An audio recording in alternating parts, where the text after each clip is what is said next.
Hello friends, मैं आज आप लोगों को सरकमसीजन यानी कि खतना के बारे में बताना चाह रही हूँ, क्योंकि ये है तो बहुत छोटा सा माइनर सा प्रोसीजर जो कि लोकल एनेस्थीसिया में कर दिया जाता है, लेकिन क्योंकि इसमें थोड़ा सा पेन होता है, हीलिंग रेट के बारे में आपको बताऊंगी। और अगर आप रिलीजियस एस्पेक्ट से देखते हो तो मुसलमानों में ये जो खतना है ये बहुत छोटे पल में, यानी बच्चा 15 दिन का है या 10 दिन का है तभी करा दिया जाता है।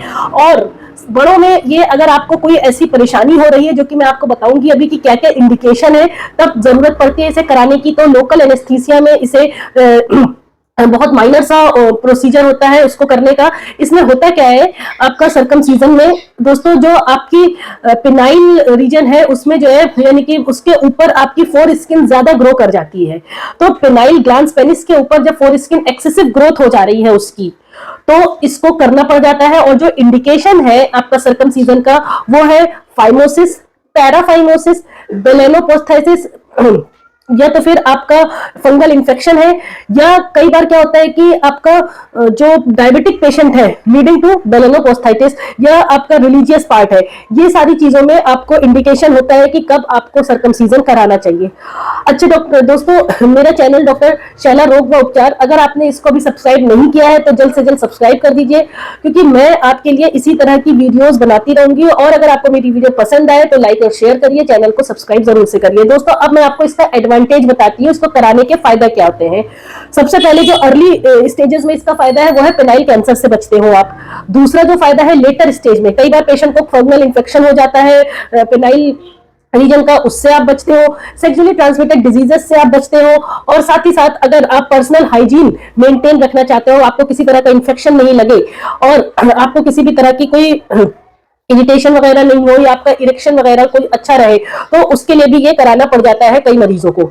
दोस्तों, अब आपको बताती हूँ कि ये किस किस तरह से कर सकते हैं। पहले जो किया जाता था वो स्टैंडर्ड सरकमसीजन था, जिसमें कि कट लगाते थे, फिर सूचरिंग करते थे और ड्रेसिंग कर दिया करते थे। लेकिन आजकल जो टेक्निक है उसमें लेजर सरकमसीजन करते हैं, जिसमें बहुत ही मतलब फ्यू सूचर की इस्तेमाल करते हैं और पेशेंट की ड्रेसिंग कर देते हैं और ऑपरेशन करके भेज देते हैं। और जो आपका सबसे आजकल जो एक और नया टेक्निक है बढ़िया वाला, जिसे कहते हैं स्टेपलर सरकमसीजन, इसमें दोस्तों बस स्टेपलिंग करते हैं ग्लैंड्स पेनिस के ऊपर, जो आपका एक्सेसिव फोर स्किन लेयर है उसको हटाते हैं और स्टेपलर लगा देते हैं और पेशेंट को उसके बाद ड्रेसिंग करके घर भेज देते हैं। दोस्तों, ये तीनों प्रोसीजर, दोनों में से आप कोई सा भी पेशेंट डॉक्टर से कंसल्ट करके आप कोई सा भी करवा सकते हो। तीनों का जो हीलिंग रेट है और जो पेशेंट का डिस्चार्ज टाइम पीरियड है और सर्जरी का कितनी देर ये सर्जरी चलती है, सब चीज बराबर है। इसको आपको नहीं सोचना है कि आपने ये वाला सेलेक्ट किया तो ये ज्यादा जल्दी हीलिंग हो जाएगी, या आपने ये वाला सेलेक्ट कर लिया इसलिए आप ज्यादा परेशान रह रहे हो, क्योंकि दोस्तों इसका हीलिंग रेट सब कुछ सेम है इसमें। अच्छा, इसमें होता क्या है, पहले यानी मरीज जब आपके पास हॉस्पिटल में आता है हमारे पास, तो हम पहले उसको आधे घंटे से 1 घंटे पहले उसको हल्का सा लोकल क्रीम लगा देते हैं, एनेस्थेटिक क्रीम लगा देते हैं उस एरिया में, पेनाइल एरिया में। उसके बाद दोस्तों जब पेशेंट को हम ओटी में ले जाते हैं तो लोकल एनेस्थीसिया देते हैं उस ग्लैंड्स पेनिस के ऊपर, और उसके बाद लोकल एनेस्थीसिया देने के बाद हम उसकी फोर स्किन लेयर को हटा देते हैं। ये मुश्किल से 15 से 20 मिनट का प्रोसीजर होता है, और जो लोकल एनेस्थीसिया का जो असर है वो 1 घंटे से 2 घंटे तक रहता है। तो हम 2 घंटे बाद पेशेंट को बहुत आराम से उसको घर भेज सकते हैं। अच्छा, इसमें एक चीज और आपको पता होनी चाहिए कि ये जो तीनों प्रोसीजर है, इसमें जो आपका हीलिंग रेट है वो 5 से 7 दिन या 10 से 15 दिन का होता है, 2 हफ्ते का होता है। आपको क्या करना है, इसमें जिस चीज का फोबिया होता है मरीज को सबसे ज्यादा, वो होता है पेन का। तो आपको पेन कम करना है, तो पेन कम करने के लिए आप पेन शुरू हो, आपका लोकल एनेस्थीसिया का असर खत्म हो, उससे पहले ही आपको टैबलेट ले लेना है पेन किलर। डॉक्टर जो भी आपको पेन किलर प्रिस्क्राइब करे, शुरू में 5 दिन के लिए शायद 2 तरह की टैबलेट प्रिस्क्राइब करते हैं हम लोग, ताकि आपको पेन बिल्कुल भी नहीं हो। उसके बाद फिर धीरे धीरे ये दवाइयां कम होती जाती हैं। अगर आपको पेन ज्यादा है तो आप 15 दिन तक भी पेन किलर SOS में खा सकते हो, यानी जब पेन हो तभी लेना है, अदरवाइज नहीं लेना है। इसके अलावा दोस्तों पेन को सबसे ज्यादा आपको अवॉइड करने की जरूरत है। उसके बाद जो करना है, जो सबसे ज्यादा ध्यान देने वाली बात है, वो ये कि आपको जो ड्रेसिंग है, ड्रेसिंग टाइट करके करते हैं। ड्रेसिंग टाइट इसलिए करा जाता है दोस्तों, क्योंकि जब आपको मॉर्निंग के समय में मेल लोगों को, मेल्स को जब पेनाइल इरेक्शन आता है तो उसकी वजह से जो आपका ड्रेसिंग है उस पर जोर नहीं पड़े, मैकेनिकल कंप्रेशन रहे जिसकी वजह से आपका जोर नहीं पड़े उस पर इरेक्शन के समय, तो फिर वो हीलिंग अच्छी हो, तो इसलिए ड्रेसिंग काफी टाइट की जाती है। और जब आप फर्स्ट टाइम डॉक्टर आपको 24 से 48 घंटे बाद हॉस्पिटल बुलाते हैं तो आपको खुद बता देते हैं कि ड्रेसिंग कैसे करना है, क्योंकि आगे आपने ही करना है, किसी डॉक्टर की या किसी आपको ड्रेसिंग कराने के लिए कहीं पे विजिट करने की जरूरत नहीं है। दोस्तों ड्रेसिंग के लिए सबसे इंपॉर्टेंट चीज होता है जो आपका एरिया है जहां से निकाला गया आपकी फोर स्किन फिनाइल रीजन जो है उसको आप पहले अच्छे से क्लीन करो, फिर उसके ऊपर आप क्रीम लगा लो। क्रीम लगाने के बाद जो ड्रेसिंग होती है आपकी वो थोड़ी सी आपके स्किन के ऊपर यानी कि फिनाइल रीजन के ऊपर होनी चाहिए ताकि ड्रेसिंग अपनी जगह से खिसके नहीं, और जो पूरा बैंडेज होता है व्हाइट कलर की जो पट्टी आती है वो आपके टिप ऑफ द पेनिस के पास तक कवर होना चाहिए। बस आपको सुसु की धार के लिए वो रास्ता खुला रहना चाहिए, उसको पूरा कवर नहीं करना होता है। कई बार ड्रेसिंग क्या होता है कि जब आप वॉशरूम जाते हो, सुसु करने जाते हो तो वो गीला भी हो जाता है, तो ड्रेसिंग आप चेंज कर सकते हो अपने आप से। बस एक चीज का ध्यान रखना है कि टाइट होना चाहिए ताकि वहां की हीलिंग अच्छी हो और स्वेलिंग वगैरह नहीं आए। दोस्तों 24 से 48 घंटे बाद आपकी ड्रेसिंग ओपन की जाती है। उसके बाद फिर आपको 3 से 4 दिन बाद डॉक्टर राय देते हैं कि अब आप नहा सकते हो। नहाते समय आप ड्रेसिंग रहने दो वहां पे 3 से 4 दिन के बाद, देन जब पट्टी गीली हो जाती है तो आप वॉशरूम से निकलने के बाद उस पर अच्छे से अगेन ड्रेसिंग कर लीजिए। लेकिन 5 डेज के बाद, 7 डेज तक के बाद यानी 5 to 7 डेज बाद डॉक्टर आपसे कहते हैं कि आप ड्रेसिंग पूरी हटा करके उसके बाद आप अच्छे से इसको थंब से क्लीन करो ताकि वहां पे अगर कोई खुरन या पपड़ी जैसी या स्किन के ऊपर ड्रेसिंग का कुछ चिपक गया हो पार्ट तो उसको अच्छे से निकालो, हाइजीन मेंटेन करो, अगेन उसके बाद आप ड्रेसिंग कर लीजिए। दोस्तों ये चीजें आपकी 2 हफ्ते तक आपको करते रहना होगा। क्लीन करके अच्छे से उस पर ट्यूब लगानी है, क्रीम लगानी है और कंप्रेस करके ड्रेसिंग कर लेनी है।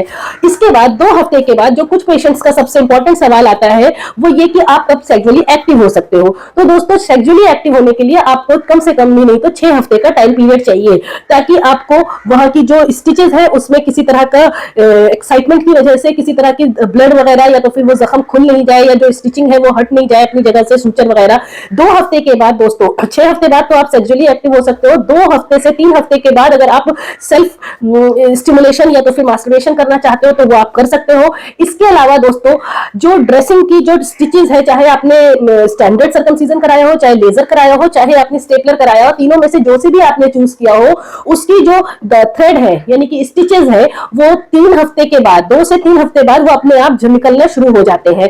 अब आती है बात यहाँ पे कब से आप ऑफिस वगैरह जा सकते हो। तो दोस्तों सिर्फ और सिर्फ इसमें क्या होता है कि आपका थोड़ा सा गेट यानी कि चाल थोड़ी सी बदल जाती है ताकि आप खुद सोचते हो कि कहीं कहीं रगड़ ना खा जाए, अंडरवियर वगैरह से कपड़े पे रगड़ ना पड़े और आपकी जो सर्जरी हुई है उस पर आपको किसी तरह का पेन या तकलीफ नहीं हो। तो उससे बचने के लिए सिर्फ आपकी चाल यानी कि जो पब्लिक है वो आपसे पूछेगी क्या हो गया, आपकी चाल क्यों बदली हुई है, कोई दिक्कत परेशानी है, तो सोशल क्वेश्चनिंग से आप बचने के लिए सिर्फ 1 से 2 दिन की छुट्टी ले सकते हो। बट इसका ये मतलब नहीं है कि आप घर पे भी वर्क फ्रॉम होम नहीं करोगे। आप घर पे बैठ करके वर्क फ्रॉम होम कर सकते हो, नहाना धोना खाना पीना सब चीजें कर सकते हो, सारी तरह की इंजॉयमेंट आप इंजॉय कर सकते हो।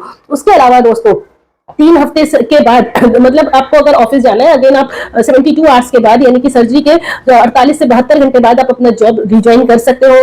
और दोस्तों इसमें हीलिंग में किसी भी तरह की परेशानी नहीं आएगी। बस एक चीज है कि जब 2 हफ्ते गुजरते हैं तो थोड़ी सी आपको स्वेलिंग दिखाई दे सकती है। अगर वो स्वेलिंग दिखाई दे रही है, इन्फ्लेमेशन दिखाई दे रहा है, तो भी आपको किसी तरह की चिंता करने की जरूरत नहीं है। आपको बस क्रीम लगाते रहना है, रगड़ से बचना है और ड्रेसिंग टाइटली करते रहना है। वो स्वेलिंग ऑटोमेटिकली 3 महीने से 6 महीने में बिल्कुल खत्म हो जाएगी। डॉक्टर्स देखिए दोस्तों मैं कोई सर्जन नहीं हूं लेकिन हाँ मैंने इस तरह के बहुत सारे प्रोसीजर्स देखे हैं क्योंकि मैंने डॉक्टर के पास जॉब किया है। जहां पे मेरी जॉब थी वो एक यूरो सर्जन के साथ थी, डॉक्टर वीके मेहता जो कि एम्स हॉस्पिटल के रिटायर्ड एक्स आपके रिटायर्ड सीनियर डॉक्टर थे, कंसल्टेंट थे। तो मैंने बहुत इस तरह की सर्जरीज देखी है। तो मैंने यही उसमें देखा कि प्रोसीजर कोई सा भी लिया हो आपने, तीनों में से कोई सा भी कराया हो, हीलिंग रेट सेम होता है और किसी तरह की कोई परेशानी नहीं आती है किसी को भी। और एक बार हीलिंग हो जाने के बाद यानी कि जब 3 से 6 महीने बाद हम देखते हैं मेल पेशेंट्स का तो किसी को पता भी नहीं चल सकता, इवन डॉक्टर खुद भी नहीं बता सकते कि आपने स्टैंडर्ड सर्कमसीजन या लेजर सर्कमसीजन या आपने स्टेपलर सर्कमसीजन, तीनों में से कौन सा प्रोसीजर करवाया है। दोस्तों उम्मीद करती हूँ आपका जो ये फोबिया है, डर है कि सर्कमसीजन कैसे कराओ आप, ये आपका खत्म हो गया होगा। बस आपको पेन किलर टाइमली लेते रहना है, बस पेन से बचना है और रगड़ से बचना है और ड्रेसिंग कंप्रेस करके करनी है, टाइटली करनी है ताकि हीलिंग अच्छी हो। दोस्तों हीलिंग ऑटोमेटिकली 3 हफ्ते के बाद हो जाएगी अपने आप ही और 3 से 6 महीने बाद आप अपना आराम से सेक्सुअली एक्टिव हो सकते हो, किसी तरह की कोई परेशानी नहीं आएगी। दोस्तों वीडियो पसंद आई हो तो लाइक और शेयर करें, चैनल को जरूर से सब्सक्राइब करें। Thank you.